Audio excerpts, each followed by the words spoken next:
Hello friends, welcome back to my channel. आज discard phase के हवाले से कुछ चीज़ें मैं आपको बताने जा रहा हूँ।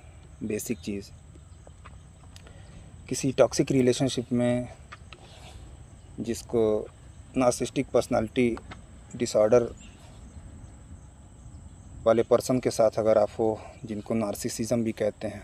नार्सिसिज्म एक खुद पसंदी होती है, आत्ममुग्धता। ऐसे पर्सनालिटी वाले पर्सन खुद को लेके आत्ममुग्ध रहता है, वो सेल्फ ऑब्सेशन इनको बहुत ज़्यादा होता है।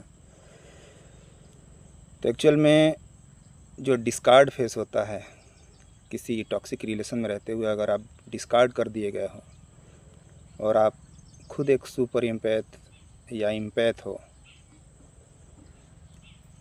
तो डिस्कार्ड फेस एक्चुअल में एक इल्यूज़न होता है।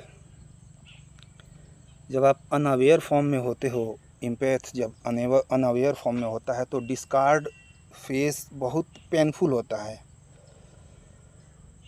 वो पार्टनर को, अपने नार्सिसिस्टिक पार्टनर को एम्पैथ स्टॉक करना शुरू कर देता है, उसको फॉलो करना शुरू कर देता है।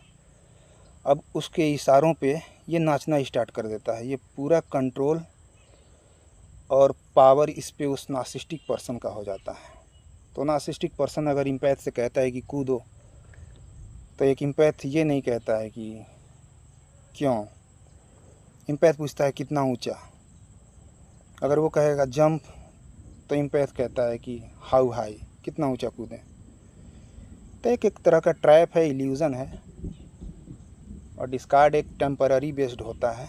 आपको लगता है कि परमानेंट हो गया, silent treatment, ghosting, sudden disappear हो जाएगा आपका नार्सिसिस्टिक पार्टनर।